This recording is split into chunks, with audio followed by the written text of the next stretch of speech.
Hey everyone, welcome back. Let's solve another problem today. 121 best time to buy and sell stocks. So the gist of the problem is we are given with the prices of the stock. So consider each array element as a day. For example, this is today, this is tomorrow, and so on. We need to find out when do we get maximum profit, meaning if we buy here at price 1 and sell it at price 6, we get a profit of 5. And that's the maximum profit here.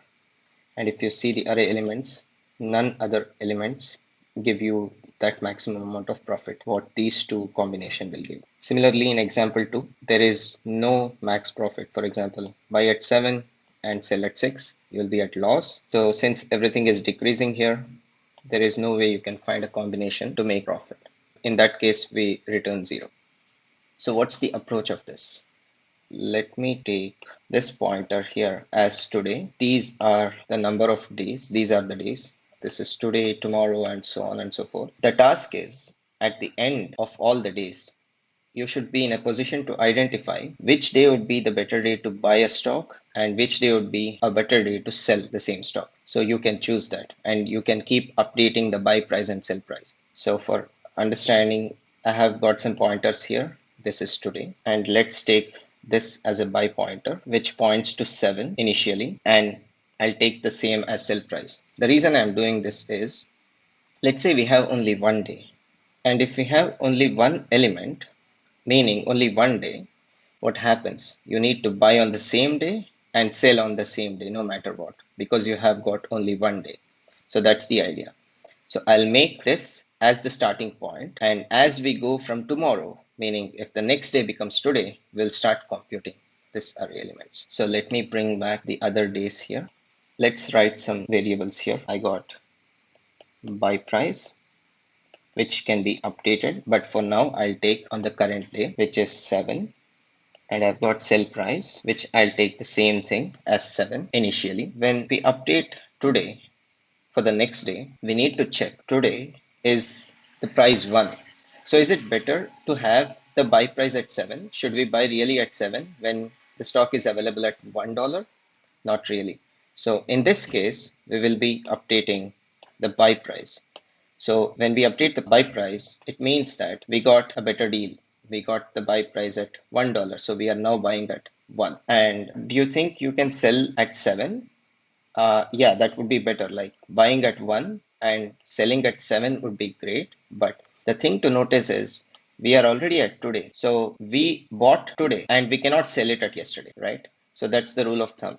So the time is linear and time moves this way. If we buy today, we will not be able to sell it yesterday. So we will have to update the sell price as well whenever we update the buy price. So let me update that. And what happens in this case? Let's say there are no other elements to the right side. So this would be the buy price and this would be the sell price. But luckily we have got elements. We have got some more days to try our luck. Let's move this pointer to tomorrow and this becomes today. Is it a good idea to update the buy price at 5? I don't think so, because we are getting at the lower price. We will rather buy at this price itself. So we don't want to update the buy price here. But what we have to do instead is update the sell price. In this case, we will get profit of $4. So we'll be selling at 5 and we had bought this at $1. So the difference is 4, which is better than buying here and selling here. So let's continue this to see if there are some better profits in the week.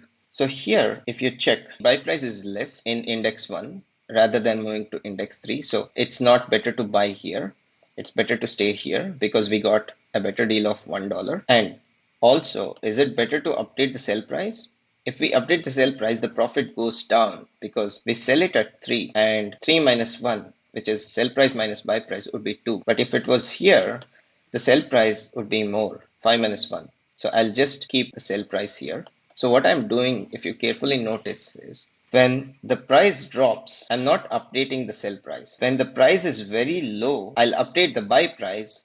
And if I do that, I'll have to update the sell price to the same day. So now this is the today's pointer. And like we discussed, we don't want to update the sell price here or buy price. So let's keep moving with this. Should we buy here? So that's the first thing we need to check at every element. Is it a good idea to buy here? No, because this is way too high than what we already bought at. So we always have to buy at low price. So I'll just keep my buy price pointer here. And should I update sell price at 6? Currently I have it at 5. So should I update at 6? Yeah, sure, because now 6 minus 1 would be 5. So earlier 5 minus 1 was 4. So the profit was 4. Now sell price minus buy price, meaning 6 minus 1, the profit would become 5, and this is the highest so far. So let's try our luck further. If we are lucky enough to get some more profit, and we are moving to today, which is the last day of the week. Now the price is 4. The first question we ask is, should I update the buy price? Not really, because I got it low price on the index 1. So I'll just keep my buy price here. The second question to ask is, should I update the sell price? No, I don't have to, because in this case, if I update, the profit drops. 4 minus 1 would be 3. But if I keep my sell price here, I'm getting 6 minus 1, 5, which is really a good profit. So in this case, we reached the final day and we found the profit. We are buying at index 1. We are selling at index 4. So we are buying at price 1 and selling them at 6. So the max profit is 5 in this case. So let's retraverse this again by updating some variables here. I'll bring this back to the first pointer, and actually I'll bring this to the second pointer because we already have the buy price and sell price set to here. I'll write a for loop for I is equal to 1, I less than length. And what is the length? I'll compute here prices.length I plus plus.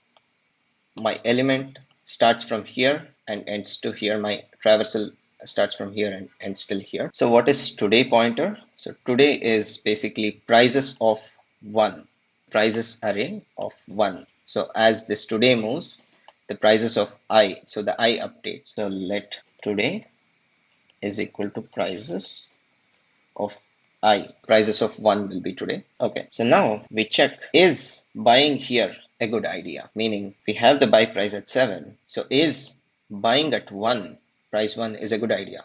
It is, definitely. So what are we comparing here? If today is less than buy price. So I'll just take BP here for buy price. If today is less than buy price, then for sure we need to move the buy price to here. So I'll update that buy price. So BP is equal to today. Okay. So like I said, if we are updating buy price, there is no way we can just leave the sell price here, because buying today and selling yesterday is not possible. So if we buy today, we have to sell it today or in future days. So I have to update the sell price as well to point to the same day. So let me write here sell price is equal to today as well. Now we check what's the max profit. So initially we have max profit is equal to buy price minus sell price, which is 0. So let's continue our array traversal now. Today is pointing to this index 1, and we have buy price and sell price updated. So let's update buy price and sell price. The max profit is still 0. So we have to now compute max profit. So I'll do it here. MP is equal to math.max. I'm comparing the max profit got here and the previous max profit. Whichever is higher, I'll take that max profit. Selling price minus buy price. So this is my max profit. Okay, so let's continue now. Let's move our today here. Now what do we check? Should we update the buy price here? Like I said, no, because we got the best price here. But it's good idea to update the sell price because today is greater than the sell price. So that is our next condition. If today is greater than sell price, then notice we did not update the buy price. We only did update the sell price. I'll do sell price is equal to today. Whatever today is pointing to, which is 5 in this case, I'll update the sell price to that particular price. And at the end, I'm returning the max profit here. What is the profit now? I'm taking math.max 0, comma, sell price minus buy price. So what's the sell price minus buy price? 5 minus 1, 4. 0, comma 4. 4 is maximum, so this will become 4. So the max profit now is 4. Let's close the for loop now. We are pretty much done with the code, and let's traverse the remaining elements here. So we will move the today now here.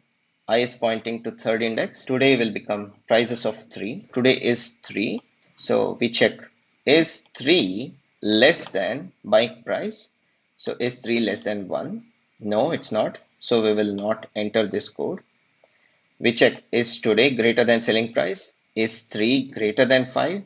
No. So both the conditions didn't satisfy. So I'm not going to update the max price here. So let's move this. This is 6 and I should check, is today less than buy price? Is 6 less than buy price? No, it's not. So I don't enter this loop. I'll have to check, is today greater than selling price? So is 6 greater than 5? It definitely is. So I'll update the selling pointer now. So in this case, the max profit changes. So what's the max profit now? I'm comparing selling price minus buying price. So 6 minus 1, which is 5. So 5 will be compared with the existing one, which is 4. So this will update to 5, and let's move this, the last element. Now we check, is today less than buying price? Is 4 less than 1? No, it's not. So we don't enter this loop. Is today greater than selling price? Is 4 greater than 6? No, it's not. So we don't update the max profit. And finally, we reached all the elements, meaning we come out of this for loop right here and we return the max profit. This is our code. So what's the time complexity of this? Even though we have multiple pointers here, buy price, sell price, and today, what are we actually checking for? We actually traverse this prices array. So the time complexity is O of n because we traverse every element only once, which is with the help of this today pointer. So the time complexity for this approach is O of n. Let's code it up on Leetcode and see how the solution goes. Now we are on Leetcode. Let's start coding this. Let length is equal to prices dot length. I can take let or const, it doesn't really matter in this case. Let buy price is equal to prices of 0. I'm taking the first element as buy price and sell price. And I'm taking let because eventually this changes inside the for loop. I'll take I is equal to 1. I'll take I starting from 1. I less than length. I plus plus. And we are going to check if today is less than buy price. If that's true, I'll have to update both buy price and sell price to today because I cannot sell it at yesterday. So today should be the latest. I'll take the other condition. I can take else if as well, but I'll just take if. It doesn't really matter in this case. If today is greater than sell price, then I'll update only the sell price so that we can get maximum profit. And I'll update the sell price to today. So every time I update the buy price and sell price, I'll calculate the max profit. And I forgot to mention this variable here, so I'll assign it. Let max profit is equal to 0. Initially it will be 0 because buy sell price minus buy price, it will be 0. So if I recompute this, it will be max dot max. Let me move this max profit. So we are comparing existing max profit with sell price minus buy price, and then we return once we compute all the elements. Let me run this. And we have an error here because today is not defined.